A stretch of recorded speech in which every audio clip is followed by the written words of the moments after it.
Okay. I think that's what you're saying. We'll go here.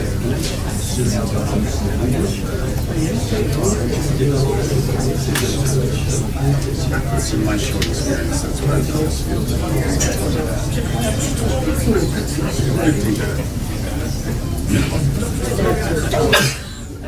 I think we can safely presume that they're formulating what their answer will be to questions about this wiretapping claim and how the Senator's finds that there are no indications of not just about wiretapping, but of any surveillance more broadly having taken place at Trump Tower during, before, or after the 2016 elections. This, in effect, has been an issue that has been dogging this White House now much of the last 2 weeks. It's not just an issue of the resources that have been expended for what is increasingly appearing to have been a made-up claim by President Trump, but it doesn't seem likely that the White House will receive that claim. In the last hour or so, we've heard from Press Secretary Sean Spicer speaking on the radio, the conservative talk radio show host Laura Ingraham, basically saying that, when we were talking about wiretapping the president, specifically, he was talking broadly about surveillance, not wiretapping the way a lot of people specifically think of it relating to phones. The question is this something about which they are willing to back down, or is this, like most other things with this president,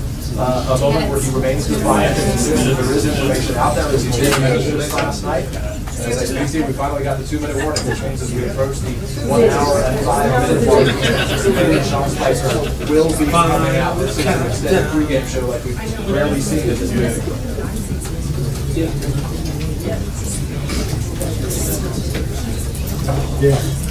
Well, we just got the 2-minute warning, Brooke, in just the last couple of minutes, so we should be starting this shortly. We should point out that we got a 10-minute warning back at 2:20, I think. So I know there's college basketball on right now, but I feel like we're seeing the four-corner offense being run over here at the White House.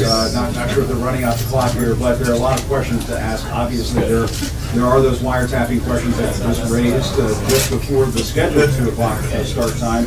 We did see that statement coming from Chairman Burr and Mark Warner there in the Senate Intelligence Committee saying that they haven't seen any evidence of any surveillance going on at Trump Tower before or after the election. But we were expecting to have the OMB Director, Mick Mulvaney, come out here and talk about the President's budget for fiscal year 2018, which obviously has a lot of questions baked inside of it. Presumably, there are going to be a lot of questions asked about that here as well. But you also have the fact that the President's second attempt at a travel ban was held up in the courts last night. And so there are no shortage of questions here. What we might have in this room is maybe a shortage of patience since the briefing is now running an hour late.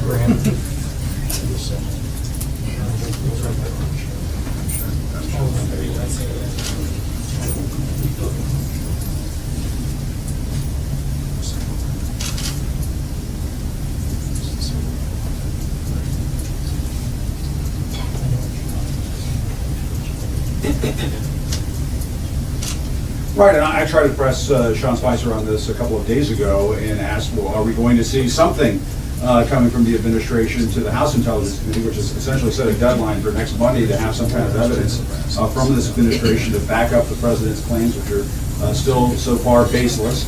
And Sean Spicer said yes, but then last night you heard the president say in that interview, a newspaper article or a Fox News interview might have been the basis for that, and it looks like we are getting started here, so we'll toss it back to you. We have officials coming in the room, so I don't think you see Sean Spicer just hit there. Forgive you, we're a little late, so I'll give Jim a break on this one. Thank you. Well, we're getting ready for the season. Got a couple coming. Sorry for the delay, guys. It's budget day. I was supposed to kick this off with Director Mulvaney. He's still on a call with the governors. We continue to host a ton of briefings today with key stakeholders, and so my goal, if this times out right, is that as we finish up, Director Mulvaney will walk in the room right on cue, and then he will talk to you a little bit about the budget, and we'll walk through Q&A on that. So hopefully this all works. I'm going to skip past the part where I say thank you, Director Mulvaney. As the director will say, the president's budget blueprint keeps his promise to put America's security first, turning his words directly into policies that restore and respect for our citizens' hard-earned tax dollars. There were some additional non-budget events of the day. This morning, the President had a bilateral meeting with the Taoiseach Kenny of Ireland. Our two nations have a long history, common values, and important economic ties. The President was honored to host him here in the Oval Office and recommit to strong social, political, and economic relations between the U.S. and Ireland. This afternoon, the President made the remarks at the Friends of Ireland luncheon at the Capitol. This traditional lunch celebrating Americans' bipartisan commitment to peace and security in Ireland was started in 1983 by President Reagan and Speaker O'Neill, both proud Irish Americans, and has been attended by every President, Speaker, and Taoiseach of Ireland since then. And also while at the Capitol this afternoon, right around now, the Vice President is swearing in former Senator Dan Coates as the next Director of National Intelligence in his ceremonial office. Former Senator Coates has clearly demonstrated the subject matter expertise and sound judgment required to lead our intelligence community, and the President is finally glad to have him on board as part of his team. Later this evening, the President, along with Taoiseach Kenny, will attend the St. Patrick's Day reception and participate in the annual Shamrock ceremony. Since 1952, the President has invited the Taoiseach to come to the White House in celebration of St. Patrick's Day, where they present a bowl of shamrocks as a symbol of the profound and lasting relationship between the two countries. The President and Taoiseach Kenny will also make remarks. I have a few more notes before I get to Director Mulvaney. First, I wanted to share with you guys, it's a letter that should be going out shortly, if it hasn't already, that the President signed this morning, wishing Ray Chavez, the oldest living survivor of Pearl Harbor, a happy 105th birthday. Our nation owes Mr. Chavez's generation and he a great generation, a debt of gratitude for extraordinary legacy of liberty, freedom around the world, fighting to ensure security and prosperity for millions. A copy of the letter will be sent out if it hasn't already, and obviously we all extend our warm wishes to Ray and his family as they celebrate his 105th, and the President signed the letter wishing that he hopes to have several more birthdays to come. This afternoon, the President announced his intent to nominate several individuals to key posts at the Department of Defense. Robert Daigle as the Director of Cost Assessment and Program Evaluation, Elaine McCluster as Principal Deputy Undersecretary of Defense, David Norquist as Undersecretary of Defense and Comptroller, Kenneth Rapano as Assistant Secretary of Defense for Homeland Security and Homeland Defense and Global Security, Patrick Shanahan as Deputy Secretary of Defense, and David Joel Trachtenberg as Principal Deputy Undersecretary of Defense for Policy. The President's glad to have these extremely qualified men and women on board to assist Secretary Mattis as he undertakes the great rebuilding of our nation's military. Also this afternoon, the President declared a major disaster in the state of California and ordered federal assistance to supplement state, tribal, and local recovery efforts in the areas affected by severe winter storms, flooding, and mudslides this January. We also announced this afternoon that Second Lady Karen Pence will lead the presidential delegation to the 2017 Special Olympics World Winter Games in Austria. The House Budget Committee met earlier this morning and approved the American Health Care Act, making it now the third committee to move the AHCA forward. We're working hand in glove with the House to consider improvements, and we're confident that this thoughtful and thorough process will lead to legislation that reforms our health care, making it more affordable and accessible to every American. Since we won't have a chance to meet tomorrow in light of the President and Chancellor Merkel's press conference, I want to quickly walk you through a couple of events on the President's schedule. Tomorrow, of course, the President will welcome German Chancellor Merkel here to the White House, rescheduling from the snow, inclement weather that prevented that from happening the other day. The President and the Chancellor have a series of meetings, and then we'll host a roundtable focusing on the importance of vocational training with both American and German business leaders. They will also have a press conference in the afternoon. We'll have details on the entire day later this afternoon. Also tomorrow, the President will attend a listening session with Veterans Affairs and VA Secretary Shulkin and representative from the various veteran services organizations. It's incredibly important to the President that we reform the VA system so they can fulfill the promises made to the men and women who risk their lives for our nation. He looks forward to discussing potential changes that can help improve the Veterans Administration. On Monday, the President will meet with Bill Gates, the co-founder of Microsoft. He'll also have lunch with the Vice President and a meeting with the Secretary of State. Later that afternoon, the President will welcome Prime Minister Abadi of Iraq to the White House. And on Wednesday, the President has invited all 49 members of the Congressional Black Caucus to come to the White House for a meeting. The President looks forward to welcoming for what he hopes will be a productive discussion. And I also want to remind everyone that I did yesterday via Twitter that the lottery for the 139th annual White House Easter egg roll is open until Saturday, this coming Saturday. Everyone who's interested in attending can go to recreation.gov. Further information is at whitehouse.gov for details.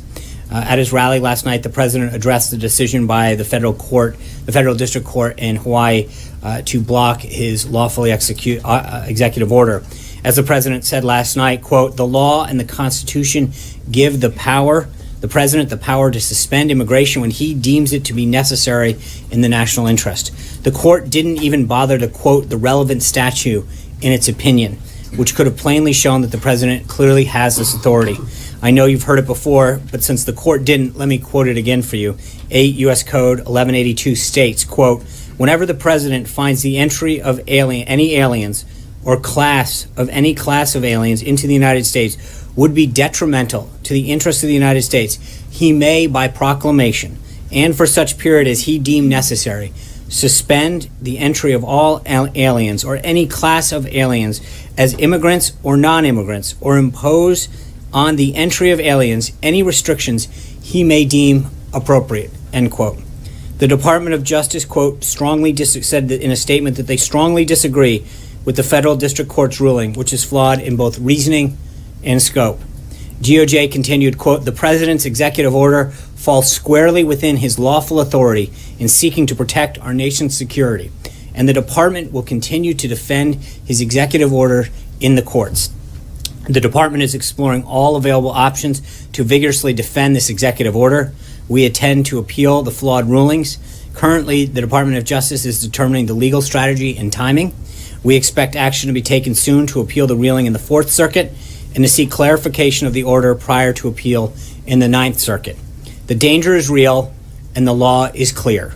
The President was elected to change our broken immigration system, and he will continue to exercise his constitutional authority and presidential responsibility to protect our nation." And just before I get to your questions, and then before I will introduce Director Mulvaney, I just want to follow up on a couple questions that have come up recently.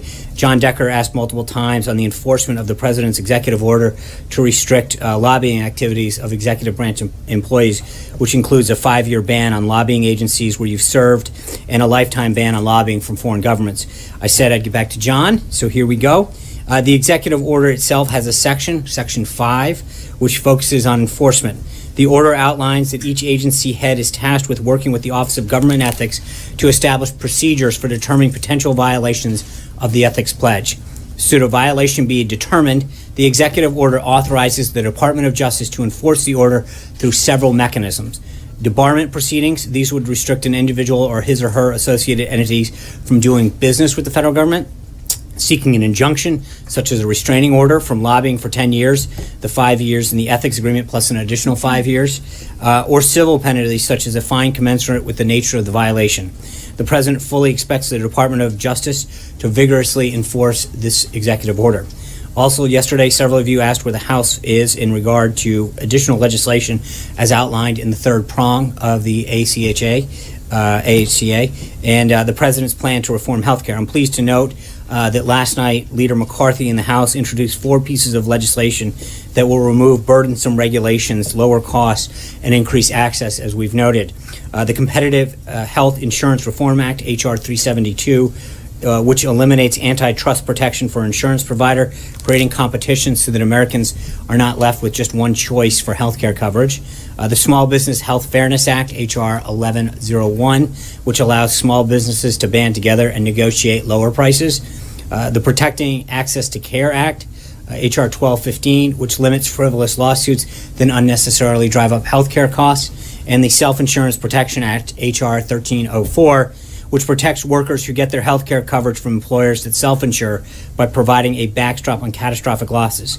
And finally, in terms of following up from yesterday, in regard to the DOJ's indictments of Russian hackers on Yahoo data, this action demonstrates the United States' commitment to identifying cyber criminals and bringing them to justice no matter where they are. It also highlights the criminal importance of international cooperation to our cyber regime. And like I said yesterday, as though this is a lawful enforcement action, anything beyond that, I would direct you to the Department of Justice and the FBI for further details. Before I continue, let me turn it over to Director Mulvaney to talk a little bit about the budget. Director. Thanks very much. Good afternoon and happy day before St. Patrick's Day, also known as Budget Day. Most of you heard me talk about the budget before, so I'm not going to say too many things in opening before we get to your questions, but we will remind you that this is what we're calling the America First budget. We had an America First candidate. You now have an America First president, and it shouldn't surprise anybody that we have an America First budget. You've seen the details. As we talked about last week, $54 billion of additional defense spending. We have some more details today on where that money is going. We're seeing increases at the VA, increases within the Department of Justice for law enforcement, increases within the Department of Homeland Security for things that include border security and immigration controls. Increases within the Department of Energy to deal with a nuclear triad, and then corresponding reductions in similar amounts, offsetting dollar for dollar in other programs. The largest reduction, if you've seen the budget already, is a 31% reduction within the Environmental Protection Agency. The next largest reduction on a percentage basis is within the Department of State, and the other departments are reduced in lesser amounts. I think the smallest reduction we have is NASA, which is just less than 1%.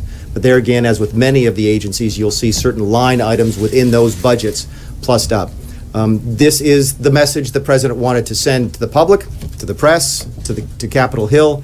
He wants more money for defense, more money for border enforcement, more money for law enforcement generally, more money for the vets, more money for school choice, and then to offset that money with savings elsewhere so that all of that is done without an additional dollar added to the deficit. As I've mentioned before, this budget does not balance the budget. This budget simply reallocates and reprioritizes spending as any family or business would do. This budget does not, for those of you who were not here last week, this budget does not address the big picture items such as policy changes, revenue flows, tax policy, mandatory spending. This is simply the top line spending budget. It's why we call it the budget blueprint and not the full budget. That full budget, which will contain all the rest of those pieces and parts, will be released in May. Before I take questions, I'm going to do something I don't ordinarily do, and I'm sure it's kind of new. I'm going to call on the New York Times because they're in trouble. Apparently, is there where's my New York Times guy? Matt Flagenheimer and Ellen Rappaport, okay, are in big trouble. I'll give you the first question, but you have to deliver this message to them. They printed this morning that I am the father of 17-year-old triplet girls. My 17-year-old daughter really wishes that we're happy, or really wishes that had happened, but my two 17-year-old sons are really upset. So if you could clarify that, that would be great, and I'll give you the first question if you've got one. So go ahead. Okay, well, we're not very good at math, obviously, at the New York Times. Math is right. It's actually the gender that was wrong. But, sir, during the campaign, President Trump, then candidate Trump, talked about the national debt, which, of course, has reached around $20 trillion. You mentioned it in your budget message this morning. Is there a plan, as the president talked about during last year's campaign, to actually eliminate the national debt in 8 years? He said during the campaign it would be easy to actually eliminate the entire debt, not the deficit, but the debt in 8 years. Is that something that this president is actually committed to trying to do? It's a good question. It's a fair question. I would just suggest to you it's not the right time for the question. The budget blueprint, again, does not deal with the debt. It doesn't even deal with the deficit. It is simply the first part of the appropriations process. We'll send this up to the Hill now, and the appropriations committees of the House and the Senate. Of course, the House controls the power of the purse. Congress controls the power of the purse. And this will be the first step in that process. We will start to address the issues of the longer-term deficit, longer-term debt in that larger budget. And of course, we'll have to deal at that time with things like mandatory spending, tax policy, revenue flows to the government. So again, it's a fair question. I just don't think now is the time to ask the question. Question, the 28% that comes out of the State Department, I know that you're leaving a lot of discretion to the people who are in charge there at all of these agencies for how to implement these cuts, but how much is intended to come out of the foreign aid budget of that $10 billion? A lot of it. Keep in mind, as I've said before, one of the reasons that you've seen such a dramatic reduction in the State Department on a percentage basis is not that this president thinks that diplomacy is not important. In fact, nothing could be further from the truth. We've already seen that Secretary Tillerson has had a tremendous one diplomatic success already on the deal he cut with Iraq. The president believes in diplomacy, and we believe that this budget protects that core function of the State Department. It just so happens that much of the foreign aid that the president talked about in campaign, much of the money that goes to climate research, green energy, those types of things are actually in the State Department budget. If those line items had been in the Department of Commerce, you would see Department of Commerce having gone down by by a similarly large percentage. So the answer to your question is that most of the cuts within the State Department try to focus directly on foreign aid. Yes, sir. Yes, the budget showed a 0.8% decrease for NASA, but you've also talked about in the administration using private companies such as SpaceX, for example, for more of that. So does this show is some of this going to be shifted over to the private sector, and does this show a commitment on the administration's part towards science and NASA? It does. Again, if you go back and you do what we did, which is go back through the president's speeches, the interviews he gave, and just talking to him, we tried to identify his priorities. And one of the things he told us was, look, I'm still interested in America being involved in space exploration. So even though the overall top line number at NASA is reduced by a small fraction, I think it's 0.8%, as you mentioned, individual line items that deal with specifically space exploration are actually plussed up. And part of the intent there is to promote exactly what you just talked about. Yes, sir. Questions. Your own experience in the House tells you that a lot of these cuts haven't been voted for before. Do you consider this budget an opening bid, and do you expect a lot of pushback even from Republicans on the specificity and the size of these cuts? And secondly, to take your point about the president's words on the campaign, those of us who traveled around with him remember he said he didn't want to touch Social Security, Medicare, the big entitlements. The fact that that's not in this budget, is that a signal that those programs are going to remain untouched, and as the Committee for Responsible Federal Budget said, that ignores 70% of spending and 90% of its growth over the next decade? I'll deal with the second one first, which the president is absolutely going to keep the promises he kept on the campaign trail. Again, you will see no reference in Social Security here, no reference to Medicare here, no reference to Medicaid here or any of the other mandatory programs, what some people call entitlement programs, because that's not what this budget is. This is the discretionary part of the budget, half of which, as you know, is defense, and the other half is everything else, the alphabet soup of government. So just because it's not here doesn't mean we're dodging the issue. You would never see in any budget blueprint that deals with the top line spending numbers, Social Security, Medicare, and Medicaid. To your other question about it not being popular on the Hill, I can recognize that. I've been on the Hill enough to know that some of these will be very unpopular. Keep in mind, the president is in a unique position. I've been a member of Congress. I represented 700,000 people in South Carolina. I had my constituency. It was a district. Senators represent an entire state. We're always dealing with special interests from back home. We're dealing with lobbyists from back home. The president is beholden to none of that. The president is drafted a budget for the entire nation because that's who he sees himself as representing. He did not ask lobbyists for input on this. He did not ask special interests for input on this, and he certainly didn't focus on how these programs might impact a specific congressional district. But we know that going into it. And again, the message we're sending to the Hill is we want more money for the things the president talked about, defense being the top one, national security, and we don't want to add to the budget deficit. If Congress has another way to do that, we're happy to talk to them about it. Yes, sir, in the glasses. James Bays from Al Jazeera. The United Nations says the world's currently facing the largest humanitarian crisis since the end of World War II. 20 million people in just 4 countries facing starvation or famine, and yet you're cutting funding to the UN, funding to the foreign aid budget. Are you worried that some of the most vulnerable people on earth will suffer as a result? We're absolutely reducing funding to the UN and to the various foreign aid programs, including those run by the UN and other agencies. That should come as a surprise to no one who watched the campaign. The president said specifically hundreds of times, you covered him, I'm going to spend less money on people overseas and more money on people back home. And that's exactly what we're doing with this budget. Yes, ma'am. Yes. Given your focus on dollar for dollar offsets in fiscal 18, for your fiscal year 2017 request, you didn't insist on dollar for dollar offsets. Why is that? Why are you not concerned about adding to the deficit in fiscal 2017? The large part of the stuff, the question deals with the 2017 request, which is a $30 billion. I think it's actually $3 billion and a half in there for the wall.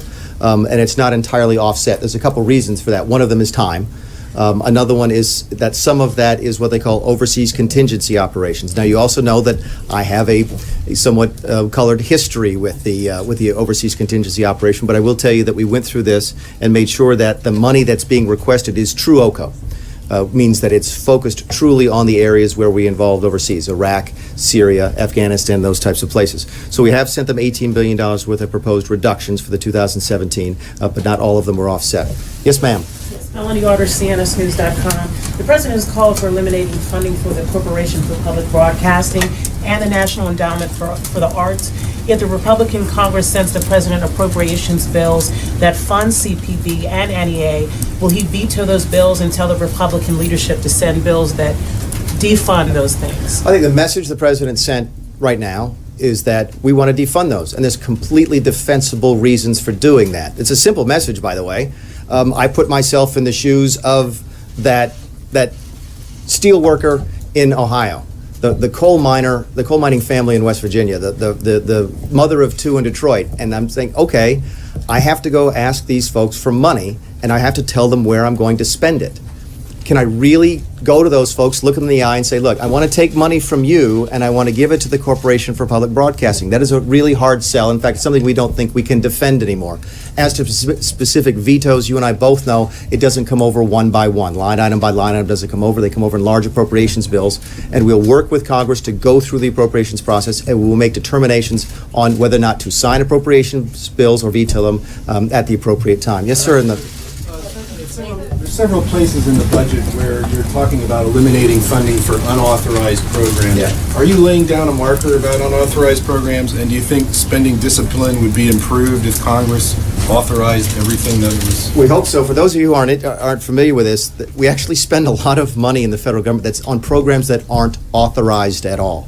Remember, the spending is sort of, to break it down, it's sort of a three-step process to spend money. You have to budget for it first, then you have to authorize it, and then you have to appropriate it. But a lot of the programs that we've spent money on for years have been unauthorized spending. Either they used to be authorized, actually most of them used to be authorized and then they simply lapsed, and some of them were just never authorized in the first place. They simply were appropriated without any authorization. And yeah, the message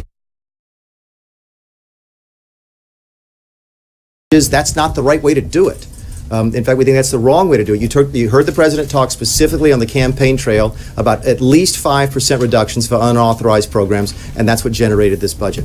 Yes, sir. Director Mulvaney, you talk about this budget basically keeping the promises that the President made during the course of the campaign. The housing and urban development, from housing and urban development, this budget blueprint calls for a 13% reduction, $6 billion. During the course of the campaign, President Trump said, specifically to urban black voters, he says, what do you have to lose? It turns out what they have to lose is at least $6 billion that goes to many programs that benefit those communities. What do you say to those Americans who feel that promise? Nobody's going to get kicked out of their houses. What we did when we looked at the HUD budget was try to figure out a way to spend money better. And what we saw, and I talked to Dr. Carson about this just today, what we saw as we went through the analysis of the HUD budget is that a lot of their money got spent on government housing and building it. It's actually infrastructure.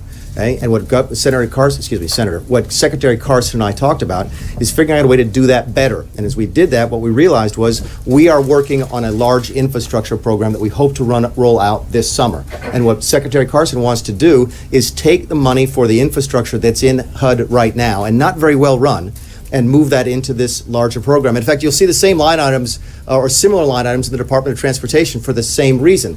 These do not mean the President is changing his commitment to infrastructure. Again, far from it. What we're saying is, look, for years and years we have built infrastructure like this, and it doesn't work very well. So let me finish and I'll come back to you. And then so what we're doing now is we're taking it out of the discretionary budget and we're going to move it into the larger infrastructure plan this summer. But you know, well, housing and urban development and the community development block grants aren't exclusively about housing. They support a variety of different programs, including in part Meals on Wheels that affects a lot of Americans. In Austin, Texas today, one organization there that delivers those meals to thousands of elderly says that those citizens will no longer be able to be provided those meals in those communities. So what do you say to those Americans who are ultimately losing out, not on housing, but on other things that are taken out of this budget? And as you know, I think you know, that Meals on Wheels is not a federal program. It's part of that community, that CDBGs, the block grants that we give to the states. And then many states make the decision to use that money on Meals on Wheels. Here's what I can tell you about CDBGs, because that's what we fund, right? is that we spent $150 billion on those programs since the 1970s. The CDBGs have been identified as programs since, I believe, the second Bush administration, as ones that were just not showing any results. That we can't do that anymore. We can't spend money on programs just because they sound good and great. Meals on Wheels sounds great. Again, that's a state decision to fund that particular portion of it, to take the federal money and give it to the states and say, look, we want to give you money for programs that don't work. I can't defend that anymore. We cannot defend that anymore. We're $20 trillion in debt. We're going to spend money. We're going to spend a lot of money, but we're not going to spend it on programs that cannot show that they actually deliver the promises that we've made to people. You talk about programs that do work or don't work. There's a program called The Shine that's in Pennsylvania, rural counties of Pennsylvania, that provides after-school educational programs for individuals in those areas, which just so happens to be the state that helped propel President Trump to the White House. I'm curious what you say to those Americans in a community where they tell me today that 800 individuals will no longer, children who need it most, will no longer be provided in those most needy of communities the educational care they need. I'm not familiar. Y'all are at an advantage over me because I have to memorize all 4,000 line items. So let's talk about after-school programs generally. They're supposed to be educational programs, right? And that's what they're supposed to do. They're supposed to help kids who don't get fed at home get fed so they do better in school. Guess what? There's no demonstrable evidence they're actually doing that. There's no demonstrable evidence they're actually helping results, helping kids do better in school, which is what, when we took your money from you to say, look, we're going to go spend on an after-school program, the way we justified it was, these programs are going to help these kids do better in school and get better jobs. And we can't prove that that's happening. To be clear, we're saying, the administration with this budget is saying that no after-school programs out there are doing their job in helping educate these children. No, but and again, now you're asking me a question I don't know the answer to, but I don't believe we cut all the funding for those types of things. Yes, sir. Mr. Mulvaney, just to follow up on that, you were talking about the steel worker in Ohio and the coal miner in Pennsylvania and so on, but those workers may have an elderly mother who depends on the Meals on Wheels program, who may have kids in Head Start. And yesterday or the day before, you described this as a hard power budget, but is it also a hard-hearted budget? No, I don't think so. In fact, I think it's probably one of the most compassionate things we can do to actually help the elderly. You're and only kids? focusing on half of the equation, right? You're focusing on recipients of the money. We're trying to focus on both the recipients of the money and the folks who give us the money in the first place. And I think it's fairly compassionate to go to them and say, look, we're not going to ask you for your hard-earned money anymore. Single mom of two in Detroit, okay? Give us your money. We're not going to do that anymore unless we can guarantee. Please let me finish. Please let me finish. Unless we can guarantee to you that money's actually be used in a proper function. And I think that is about as compassionate as you can get. Yes, ma'am. I have a question on the border wall. Sure. Maria Penel Opinion, thank you for doing this. The budget, as I understand it, asked for $4.1 billion, so 1.5 for this year and 2.6 for the following year. There's no mention at all of whether or not Mexico is going to help pay for it or reimburse the U.S. for it, as the president pledged. So where is that money coming from for the border wall? A couple of things. Your number is correct. It's 1.5 for 2017, back to your question about 2017, and I think 2.6 for 2018. People have asked me a couple of times, does that build the whole wall? No. It doesn't, but it gets us a start on the program, and you'll see some of the wall being built this year. And then, of course, obviously, we increase funding in 2018, but the wall will take longer than 2 years to build. As to the source of funds, that's up to the president and the Treasury and the State Department. We're the guys at OMB and the gals at OMB who take the money that we have and allocate it on a budgetary process. So it's up to somebody else to figure out where the money comes from. Yes, sir. Yes, the budget for DOJ zeroes out reimbursements for state and local jails holding immigrants in the country illegally. Some of that money now goes to sanctuary cities. Is that part of the president's promise to withhold funding from sanctuary cities? And are there other elements of the budget intended to carry out that punishment that the president talked about? Yeah, honestly, I'm not familiar with that particular line item, so let me deal with the DOJ like this, and also Homeland, because there's some increases in Homeland that deal with this sort of topic. You're going to see an increase in Homeland for increase in detention facilities. It's a fairly significant increase in the detention facilities because the president has said he wants to stop the catch and release program. In fact, he's signed an executive order to do just that, and we fund that. We increase the amount of money for detention facilities for folks who come into the country illegally. I'll give you a follow-up because I didn't answer your first question very well. To a question about the cuts you're making to things like transportation and housing. You said those would be paid for later with other appropriations, but you said this would be balanced.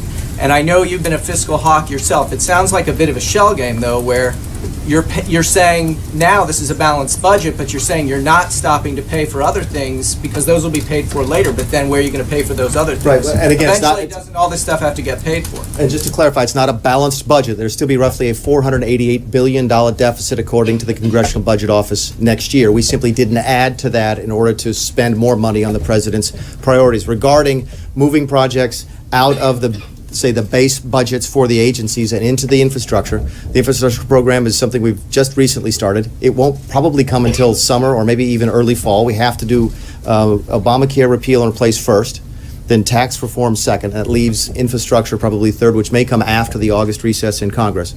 So you're making an assumption that I'm not willing to make.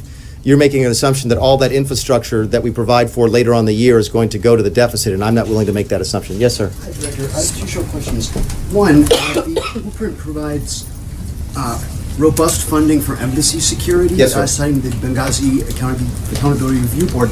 Does that mean there'll be an increase, considering all the criticism that the president and Republicans levied against President Obama for supposedly cutting embassy security? That's one of those line items that would leave up to Secretary Tillerson.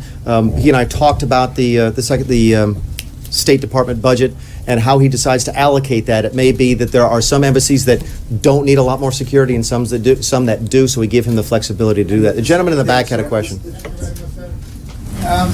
Many countries around the globe did take very seriously President Trump that he will cut the foreign aid because most of the countries getting U.S. aid were not with the U.S., supporting terrorism against the U.S., and also they were not voting with the U.S. So how does President Trump feel now about those countries? Will they continue the aid? Because U.S. taxpayers have been asking that we don't have to spend on those countries who are against the U.S. Again, I come back to what the president said on the campaign, which is that he's going to spend less money overseas. To your question, though, because this came up the other day, which is the hard power versus soft power, there's a very deliberate attempt here to send a message to our allies and our friends, such as India, and our adversaries with other countries, shall we say, which is that this is a hard power budget, that this administration intends to change course from a soft power budget to a hard power budget, and that's a message that our adversaries and our allies alike should take. I'll take one more because I'm sort of running down. Yes, ma'am. Explain a little bit more about what message the president is trying to send by eliminating a lot of funding for science and climate change, as research, as you mentioned earlier. And just to follow up later when you have a chance to answer that. Sure. A couple different messages when we talk about science and climate change. Well, let's deal with them separately. On science, we're going to focus on the core function. There's reductions, for example, I think in the NIH, National Institutes for Health. Why? Thank you. Why? Because we think there's been mission creep. We think they do things that are outside their core functions. We think there's tremendous opportunity for savings. We recommend, for example, that a couple of facilities be combined and there'd be cost savings from that. Again, this comes back to the president's business person view of government, which is if you took over this as a CEO and you look at this on a spreadsheet and go, why do we have all of these facilities? Why do we have 7 when we can do the same job with 3? Won't that save money? And the answer is yes. So part of your answer is focusing on efficiencies and focusing on doing what we do better. Regarding the question as to climate change, I think the president was fairly straightforward, is that we're not spending money on that anymore. We consider that to be a waste of your money to go out and do that. So that is a specific tie to his campaign. Yes, I'm sorry, you got to follow up, and then I'm going to... Just really quick on Meals on Wheels, you mentioned that it's one of those programs you guys determined had not been doing its job effectively. What evidence are you using to make that statement, and is not feeding seniors in and of itself the fulfillment of the And my program? understanding from having been in the state government, and I may have this wrong, I've been wrong several times today, this may not be the first time, but my understanding of Meals on Wheels is that that is a state determination. Federal government doesn't directly fund that. It funds the central community development block grants, the CDBGs, and some states choose to take the money and do Meals on Wheels. Other states and localities might choose to do something else with them. We look at the CDBGs, and when we do that, we look at this as $150 billion spent over 40 years without the appreciable benefits to show for that type of taxpayer expenditure, and that's why we have the reduction. Specific to the CDBG? No, because I'm going to elaborate. How Sean does this every day for an hour and a half, I have no idea. But I'm going to. Keep going. Yeah, exactly. I've been up since 4 a.m. this morning, so I'm going to turn it back over to Sean. Thank you very much, and we'll talk to you all soon. Thanks, guys. Around here, that's a half day. That's exactly right. Thanks, guys. Anyway, so let's kick it off. Jonathan Carl. Sean, day before yesterday, you said you were extremely confident that the House and Senate Intelligence Committees would ultimately vindicate the president's allegation that Trump Tower was wiretapped. As I'm sure you have now seen, the Senate Intelligence Committee has said they see no indications Trump Tower was the subject of surveillance. That seems to be a pretty blanket statement. What's your reaction? Well, I think there's several things. I would also, it's interesting to me that, just as a point of interest, that when one entity says one thing that claims one thing, you guys cover it ad nauseum. When Devin Nunes came out and said, I think it's very possible, yesterday, there was crickets from you guys. When Devin Nunes came out and said there was no connection that he saw to Russia, crickets. When Tom Cotton said the same, you don't want to cover the stuff. No, hold on. No evidence of wiretapping at Trump Tower. So now you've had the House Intelligence Committee and the Senate Intelligence Committee. Actually, here's his quote, Jonathan. Here's the direct quote. I think it's very possible, end quote. That's what he said when he said the president's communications could have been swept up in collection. So again, I saw no indication of wiretapping. I understand that, no and evidence of wiretapping. I think the president's been very clear when he talked about this, and he talked about it last night. When he talked about wiretapping, he meant surveillance, and that there have been incidents that have occurred. Devin Nunes couldn't have stated it more beautifully, but you choose not to cover that part. You chose not to cover when Tom Cotton went out, when Richard Burr went out, when others, Chairman Nunes and others, and said that there was no. Hold on. I understand that, Jonathan. And where was your passion and where was your concern when they all said that there was no connection to Russia? Where was it then? You crickets from you guys, because at the end of the day, when hold on. I'm making a point. The point is this: number one, that it's interesting how when evidence comes out and people who have been briefed on the Russia connection come out and say that there was nothing that they have seen that proves a connection, you choose not to cover that. You don't stop the narrative. You continue to perpetuate a false narrative. When he came out yesterday and said, "quote, I see no evidence that this happened," when he said, "quote, I think it's very possible, but like I said, we should know later," you don't cover that part. You only cover the part that this is. But let's go through what we do know, okay? Hold on. I'm trying to answer your question, Jonathan, if you can calm down.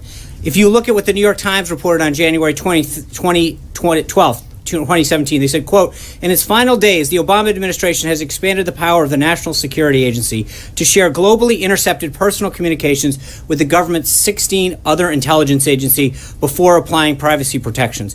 The new rules significantly relax long-standing limits on what the NSA may do with the information gathered by its most powerful surveillance operation, which are largely unregulated by wiretapping laws. When Sarah Carter reported that by the start of the new year brought with it unexpected politicizing of the intelligence gathered in secret. Separately, the Obama administration amended a long-standing executive order allowing information intercepted through FISA warrants or by the National Security Agency to be shared by a wider audience in 16 government agencies as Obama was leaving offices. Intelligence normally reserved for just a handful of intelligence leaders was spread throughout briefings to scores of workers, and soon leaks began appearing in news media organizations, often in stories lacking context of how national security investigations are actually concluded. On March 3rd, Fox News chief anchor Bret Baier said the following, quote, there's a report in June 2016, a FISA request by the Obama administration forwarded intelligence surveillance court to monitor communications involving Donald Trump and several other campaign officials. Then they got turned down, then in October. Then they renewed it and do a startup wiretap at Trump Tower with some computer and Russian banks. Baier continues. A June FISA request that foreign intelligence surveillance courts get shot down. A judge says, Jonathan, you can ask, you can follow up. A judge says no go to monitoring Trump Tower. They go back in October. They do get a FISA granted. This is wiretap going on in a monitoring of computers that is sometimes they believe to a Russian counts. By all accounts, they don't come up with anything in the investigation, but the investigation continues and we don't know it. On November 11th, 2016, days after the election, Heat Street reported, quote, two separate sources with links to the counterintelligence community had confirmed to Heat Street that the FBI sought and was granted a FISA warrant in October, giving counter-surveillance intelligence permission to examine the activities of U.S. persons in Donald Trump's campaign with ties to Russia. The first request, which sources say named Trump, was denied back in June, but the second was drawn more narrowly and granted in October after evidence was presented of a server, possibly related to the Trump campaign and its alleged links to two banks, SVB Bank and Russia's Alfa Bank. Sources suggest that a FISA warrant was granted to look at the full context of related documents that concern U.S. person. Two separate sources with links to the counterintelligence community have confirmed that the FBI sought and was granted a FISA warrant in October, giving counterintelligence permission to examine the activities of U.S. persons in Donald Trump's campaign with ties to Russia. They go on. The FISA warrant was granted in connection with the investigation of suspected activities between the server and two banks. However, it is thought that the intelligence community that the warrant covers any U.S. person connected to this UN investigation, and thus covers Donald Trump and at least three further men who have either formed part of his campaign or acted as media surrogates. On January 19th, the New York Times reported the following. American law enforcement and intelligence agencies are examining intercepted communication and financial transactions as part of a broad investigation of possible leaks between Russian officials and associates of President-elect Donald J. Trump. One official said intelligence reports based on some of the wiretapped communications have been provided to the White House. It is unclear which Russian officials under investigation or what particular conversations caught the attention of American eavesdroppers. The legal standard for opening these investigations is low.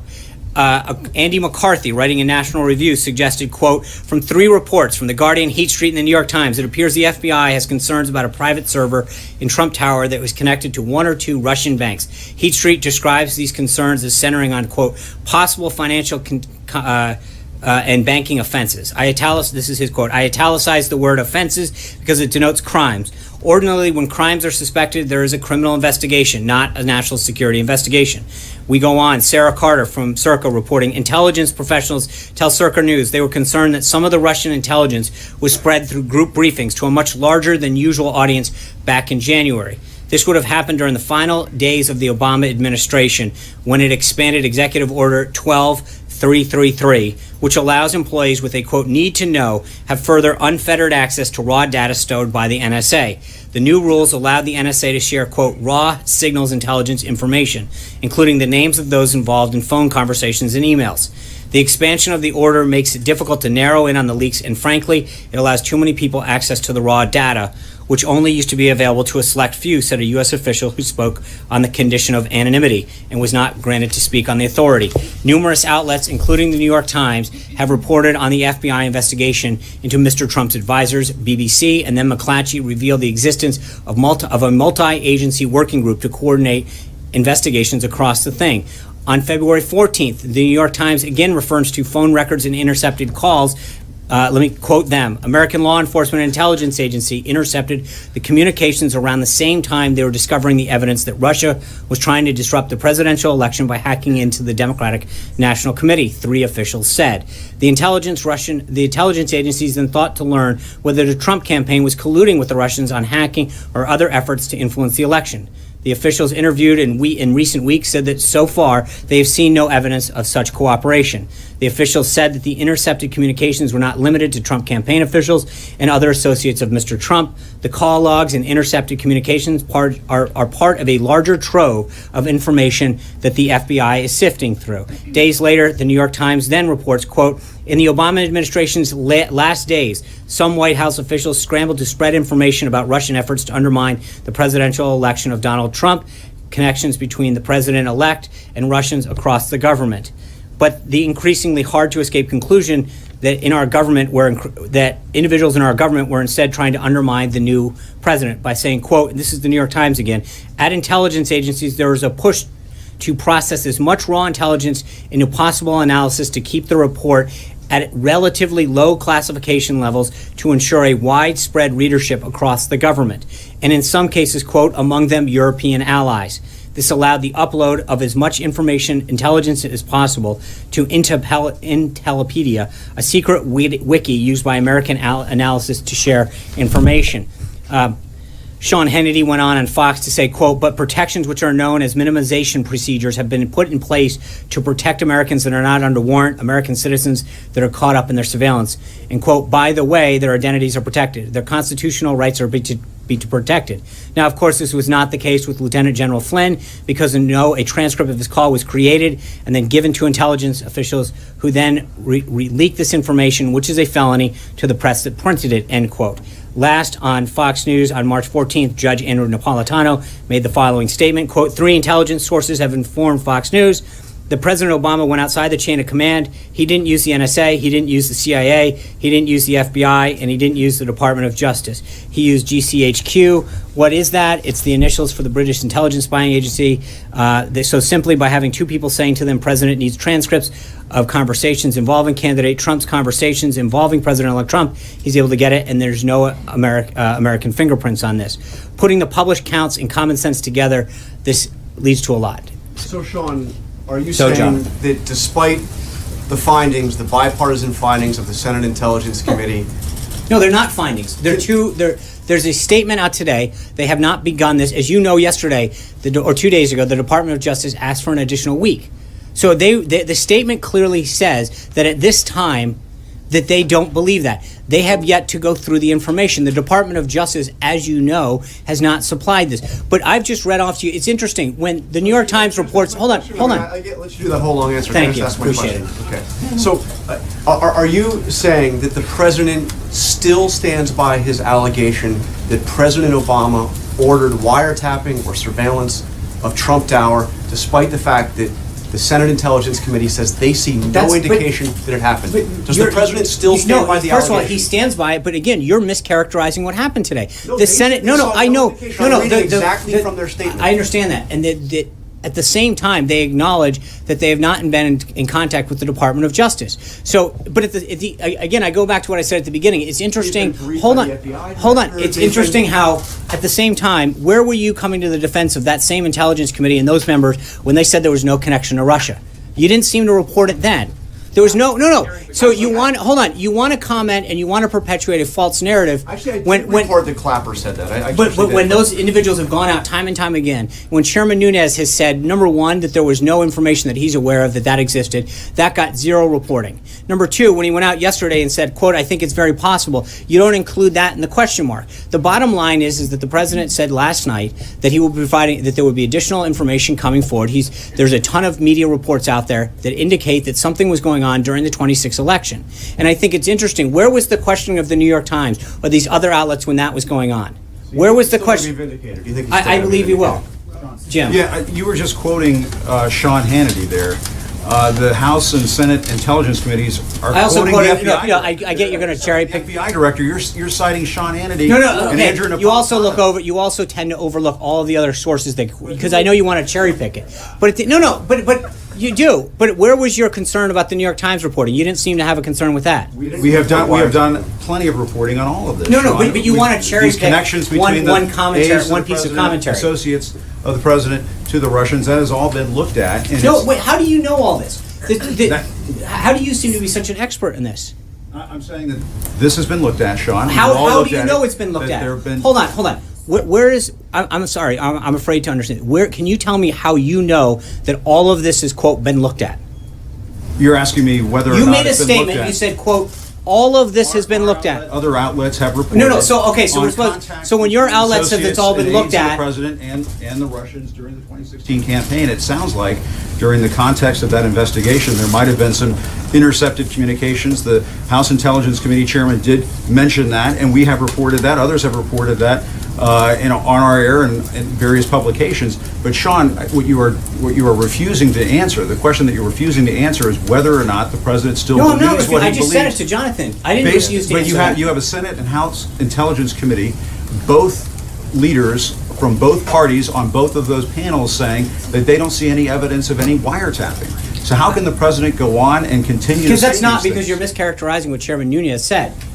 He said, quote, I think it's possible he's following up on this. So to suggest that is actually, and you're stating unequivocally that you somehow... Literally, he said if you take the Right, president and I think that literally, we've already he cleared is that wrong. up. And he said exactly that, but the president has already said clearly when he referred to wiretapping, he was referring to surveillance. So that's But it sounds like, Sean, that Okay. you and the president are saying now, well, we don't mean wiretapping anymore, No, because we- that's not true anymore. No, So now we- we're going to no, expand that that's to not- other forms of surveillance. What's it going to be next? No, Jim, I think that's cute, but at the end of the day, we've talked about this for 3 or 4 days. What the president had the quote wiretapping in quotes. He was referring to broad surveillance, and now you're basically going back. We talked about this several days ago. The bottom line is that the investigation by the House and the Senate has not been provided all of the information. And when it does, but where was the concern? Hold on, I just reports, not evidence. No. not What I conversations think the with president FBI addressed director. that last night and said there's more to come. These are merely pointing out that I think there's widespread reporting that throughout the 2016 election there was surveillance that was done on a variety of people that came up. Investigation going how on do into you, whether Jim, there were I find contacts it interesting between the that president's campaign you and the somehow Russians. believe that Of you. course, they're going to be looking at Okay. these various things. Okay, I mean, I isn't get that- it. Somehow, you seem to believe that you have all of this information. You've been read in on all of these things, which I find very interesting. I have been read in by the FBI Well, so director, you're but the coming to House some and Senate serious intelligence conclusions committees have for a been. guy that has zero intelligence class. I mean, give me some credit. I'll give you some. A little intelligence, maybe. But no, what I'm Clearance. saying is that I wasn't done. Clearance. Those two panels. Maybe both. Well, come on. Those two panels have spoken with the FBI director, and I have been told understand there's that. no evidence of this. Okay, So why I think not just- this question's been why don't asked we and just answered, Jim. end this farce and just have the Because president say he it's was interesting wrong. how you jump to all of these conclusions about what they have, what they don't have, and you seem to know all the answers. But at the end of the day, there was clearly a ton of reporting. Hold on, Jim. Let me answer. No, I think that there's been a vast amount of reporting, which I just detailed, about activity that was going on in the 2016 election. There's no question that there were surveillance techniques used throughout this. I think by a variety of outlets that have reported this activity concluded. So, and I think when you actually ask those two people whether or not, and as Chairman Nunes says yesterday, when you take it literally in wiretapping, the president's already been very clear that he didn't mean specifically wiretapping. He had it in quotes. So I think to fall back on that is a false premise. That's not what he said. He was very clear about that when he talked about it yesterday. Major. Okay, Sean, so just to be clear, you're good and the president's good with stories that have anonymous sources in them. No, it's interesting. I think it's when it comes to the Russia story and the on-the-record sources who have been briefed by the FBI continue to conclude that there's nothing there. You guys continue to fall back on these anonymous sources and perpetuate a false narrative. And yet, when it comes to us talking about all these reports in there, you then criticize anonymous sources. No, it's just interesting the sort of the double standard that exists when it comes to us citing stories, when it comes to, and then how you intend to use them. So let me ask you what the president said last night. He was asked by Tucker Carlson, you're in charge of the various intelligence apparatus that report to you. You can Right. ask them. And You said can, he was and you would be no, getting in the middle. Can I ask my question? He said he was reluctant to do that. So let Right. me just put two things together. Earlier this week you told us when asked, has the president directed the Justice Department to collect and distribute information to the various relevant congressional committees? If I remember your answer correctly, it was no, he hadn't That's right. given that specific direction.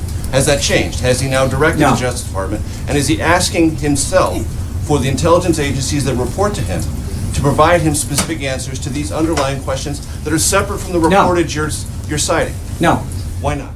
Because I think we've covered this before. I think that gets into interfering this, and I think that the appropriate process is to allow the House and the Senate to do this so that it doesn't appear as though we're interfering. I understand that. But as I mentioned to you this the other day, Major, if we go ask them, then you're going to turn around and say, you guys interfered with something and you pressure them. It's a catch-22 for us. And the bottom line is that I think the president made it clear 2 Sundays ago that he wanted the House and the Senate Intelligence Committee to work with these agencies to collect the information and make a report. That's what we're doing in order to make sure that there's a separation from us so that you can't turn around and then accuse us of forcing or pressuring an agency to produce a document. We're asking them to go through the process of the separation of powers and actually going to those different entities. The Department of Justice said yesterday they want an additional week, and we're allowing that process to play through. Got it? Abby? So Sean, is the president making these statements based on classified information? I'm not going to get into how the president makes a decision. I think that what I think is clear, though, is through the reporting that I just read, is that there's clearly widespread open source material pointing to surveillance that was conducted during the 2016 election. That information is available to members of the House and the Senate. It's public, as you noted. They are looking at that same information, making a conclusion. No, they that have they're- no, that's not true. Any evidence to back up the president's claims. So if there is other information, Why won't the president release it? Again, I'm not going to get into that yet. I think the president discussed that last night on his interview, and we'll let the process play out. I understand what he discussed. I think they have clearances in the House and the Senate Intelligence Committees. They're able to conduct this. Alexis. Sean, I'd like to ask you about two topics, but can you help us all by calling on Peter right now? No, I'm going to. I understand. I actually called the question. Alexis, if you don't want to answer the question, I can call on somebody else. Thank you. Gabby. In the case that Judge Watson issued against the restraining order against Trump's the president's second travel ban, he included one of the president's tweets, and this was also included in the Washington State case. So I'm wondering, does it give the president any pause that this virtual paper trail is having an impact on advancing his agenda? Well, I mean, I think that the Department of Justice statement speaks for itself when it comes to that last night. The federal law that I read out clearly gives the president the authority. This is what we argued during the first one. I think for a judge to ignore that statute and talk about tweets or interpreting something that happened during the campaign trail is not in keeping with how they're supposed to interpret the law. I'm not going to continue to comment. We tailored that second executive order to comply with the judge's order. I think so to go back now and to say, well, based on how the first order was conceived, makes absolutely no sense, but I'm going to let the Department of Justice litigate that, how they do it. But that's the second order literally was tailored to the concerns that were rendered by the Ninth Circuit in the first executive order. So for them to then turn around and make arguments that are non-germane seems kind of odd, but I'll let the Department of Justice do that. Zeke. One quick follow-up on the loss of the TRO yesterday. Is the president concerned that comments made by his staff came up in this lawsuit, particularly the comments by Stephen Miller saying that the second travel ban would have roughly the same policy outcome as the first? That was the intent that was used by the judge in that case to sort of to get that TRO yesterday. Is he concerned that the message that there's mixed messaging coming out of the West Wing on this ban? No, he's not, and I think that the Department of Justice will be pursuing avenues that will seek to remedy this. I think when you read through the court's ruling in Hawaii in particular, it just doesn't seem to make sense. As I mentioned to Gabby, I mean, the executive or the second executive order was literally tailored. So to go back and talk about statements that occurred, in some cases well before even the first one, seems to not be an accurate reading of the law. But I'll let the Department of Justice, be the ones that argue this and make the appropriate legal argument. Hunter, Olivia, I'm sorry. Yeah. If you don't mind, go back to your long list of sort of news reports. You mentioned one that is an accusation that perhaps the GCHQ was involved. Did the president ever raise this with his conversation with Theresa May? And if that were to pan out, would that imperil the special relationship between the United States? Again, these are just that happened, I think, 2 days ago. It was something that was reported on air. And I think the point is that there's been it has not been raised.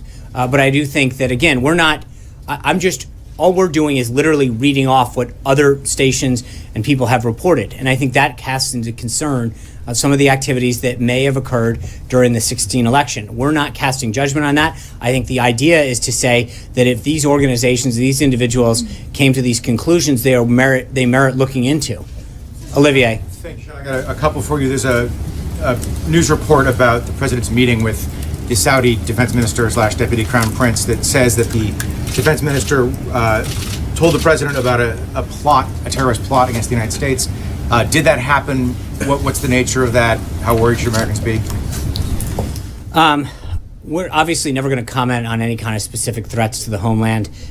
We're obviously committed to ensuring the safety of every American, but it should be no secret that we share intelligence amongst a variety of countries. And so we would never comment on a potential threat or not that existed, but we appreciate several countries that we work with closely to make sure that we do what we can to protect the homeland. One more. Secretary Tillerson in Asia said that 20 years of diplomatic efforts have failed to get North Korea to denuclearize. That's plainly true, but the question, I guess, that comes up is, does the president plan a break from diplomacy altogether, or are we looking now at only the use of force or some other coercive measures? I'm not going to comment on that. I think the president never takes anything off the table. That's something that he's been very clear about. And with that, Blake. Over the course of the campaign, the president had made a couple many comments about the budget and the deficit. At one point, he said he thought that he could get rid of the national debt over the course of 8 years. At another point, he said that he would insist on a balanced budget relatively soon.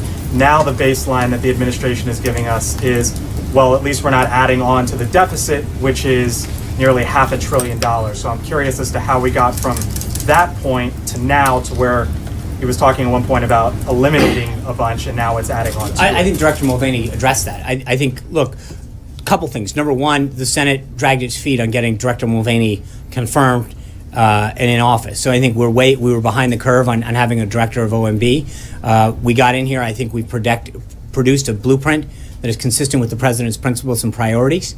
But he's already made it very clear that we'll have a budget probably sometime in May that will outline the more specifics of the revenue piece, the entitlement piece, and the full details of all of this. But that's eliminating a $20 trillion debt and tackling the current deficit is something that's going to take a little bit of time. It's something that the president is committed to reducing. And I think we've talked very extensively about the president's commitment to protecting taxpayer dollars and to using them more efficiently. This budget and a lot of the action the president has took on on other projects, including the F-18, the next generation of Air Force One, show that the president is committed on a very, very personal basis to getting involved in programs and policies to reduce the deficit and to respect taxpayer money. So this is step one, and it's a down payment on that goal.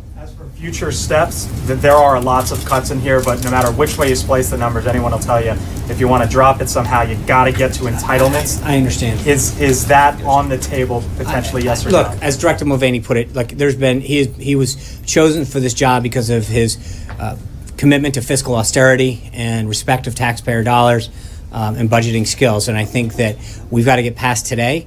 Let us get down that, and we'll have more for you. But again, I think this budget is a huge down payment on the president's goal of showing his commitment to fiscal responsibility and respecting the taxpayer. Amen. Sean, tax day is coming up. A lot of Americans putting together their tax returns. When the president puts together his tax return this year, will he release it publicly? Presumably it's not under audit, right? Well, St. Patrick's Day is tomorrow. That's what I'm more focused on. Presumably his 2016 returns are not under audit yet. So right. will Well, he release those when he files them? We'll cross that bridge when it comes to it. I think the president's been very clear about his position on his tax returns, and we'll have to see where it goes from there. But the president's been very clear throughout the campaign and consistent that he's under a routine audit. John Gizzi. Thank you, Sean. Reading the draft of the budget, listening to Director Mulvaney's comments yesterday and today, it would appear that the National Endowment for the Arts would be phased out entirely in 2 years. Can you name any other government programs or even cabinet departments, such as housing and urban development and education, in which its entire function may be phased out or reduced to another agency in government or even the state? John, who's here from OMB, is the appropriate person to ask on that. I know that they've done several briefings on the budget. We could have OMB definitely get back to you on this if you can contact him after this. Caitlin. Going back to the fact that the president used wiretap in quotes, and last night he said it was very important that it was in quotes. But out of the 4 tweets where he accuses Barack Obama of wiretapping him, he only used quotes in 2 of them. In 2 of them, he specifically said that he tapped his phone. So he didn't use the term wiretapping. And just minutes ago, you said it was communications being swept up. So can you definitively say that he still feels like Barack Obama wiretapped Trump Tower? Or does he feel like it was broadly surveilled? I think, which is it? Look, he was very clear about this last night. He talked about it, as you said. Yeah, he was. He said that he meant it. He put it in quotes. It was very broad. And so that's what he meant by the use of the term. Huh? So was it phone tapping? No, it was surveillance. I think we've covered this like 10 times. There's no specific answer of what it was. What did I understand the that, but that's the point of them looking into this, Caitlin. I think the idea is to look into this, have the House and Senate Intelligence Committees look into this and report back. Vivian. So I want to follow up on that.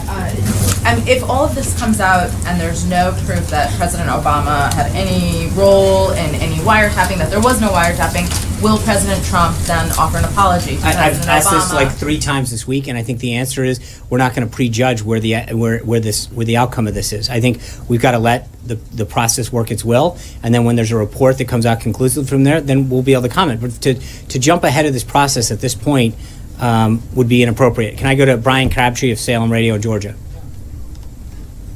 Sean, for taking questions from a talk radio host right here in Georgia and not in the DC swamp. First, I have 2 questions. On leaks of the president's tax returns and classified information, President Trump campaigned on draining the swamp. The American people then want to know why the FBI director Comey and Commissioner Costner have not yet been fired by the Trump administration. And my second question is with regard to healthcare. Many conservatives are really concerned that Paul Ryan, Speaker of the House, is leading President Trump down a very long path on health care. Well, how do you react to that? Well, on the first one, there's no personnel updates with respect to with the exception of the ones that I mentioned today. On the second, Donald Trump's not one to be led down a path by anyone. I think he talked today at the lunch with the Taoiseach and Speaker Ryan that he is working hand in glove with the Speaker. He talked about it last night. This is a commitment that he has to enacting health care. This is a process that he is committed to, wants to see through because of a goal that he wants to achieve, which is making a more patient-centric healthcare system that lowers the cost and increases the options. But he doesn't get led down any paths. He leads very clearly. And I think if you listen to Speaker Ryan today, he's in agreement that there's been a strong partnership between the House, the administration, and I think the Senate so far to make sure that we get this bill done. And that's what our goal is going to be. And that's, so I would argue that we've actually done a pretty good job of getting that done. Jonathan. Decision to cut the National Institutes of Health budget by 19%. It's, as you know, a very important part of the government for funding medical research. Yeah. Budget Director Mulvaney yesterday acknowledged that the private sector can't fill that gap. When there are rare diseases, we do need a really robust government presence. The President invited a rare disease patient to his speech to Congress so he could talk about medical innovation and new cures. How do you square those things when you're cutting NIH by 19%? And many conservatives actually wanted to increase the budget. I think Director Mulvaney somebody asked him during the Q&A period the same question. And he suggested that it wouldn't, my outtake from listening to him yesterday was that it wouldn't be cut. I mean, but again, there's this assumption in Washington, Jonathan, that if you get less money, it's a cut. And I think that the reality is that in a lot of these, there's efficiencies, duplicity, ways to spend money better. And I think if you're wasting a lot of money, that's not a true dollar spent. And I think when you look at the way that Director Mulvaney and the President approached this budget, it was, can we get more with the same dollar? Can we find duplicity? Can we find efficiencies? Can we combine, facilities in some cases at NIH to enhance a better experience, whereby we actually have an outcome that's reduced savings? But to assume that because you spend a ton of dollars, you're going to get a better outcome. I mean, with all due respect, you look at the District of Columbia, they spend by far more per capita than any other city in the country on education. And I think they have, tremendous issues that are constantly being dealt with in their education system. So to assume that just because you throw money at a problem, it's somehow magically solved is a very Washington way of looking at a budget problem. They believe a fifth of the... I understand that, and I think part of the issues that we're working, as the director outlined a couple weeks ago during the passback process, is to work with them to talk to each of these agencies and departments about how to walk through their budget in a way that ensures that they can continue to do the core functions that they want while finding ways to reduce waste, enhance efficiencies, and get rid of duplicity. But that is a very Washington way of looking at a problem when you say, let's just look at how much we spend as a measure of how much we care or how much we're going to get done. And I think that the President's been very clear as to what his priorities on this budget are and the outcomes that we expect from every dollar that we spend. So for being in office for 55 days or 50 some odd days, whatever it's been, we've had a unique ability to go forward so far and make a very strong commitment to enhancing our national security, to protect the country and to keep America safe and its citizens safe, while at the same time making sure that we don't ask for people to work harder, to send more to Washington, that gets ultimately wasted. I just don't see how that's showing respect to the American people or the American taxpayer, especially when so many people are working 2, sometimes 3 jobs, or or both parents are working just to get by, pay the mortgage, and we're saying, hey, don't worry, keep sending more money to Washington, and we're not going to take the time. But there should be a review of all these agencies. Director Mulvaney was pointing out how many unauthorized agencies and departments and programs we have throughout the government.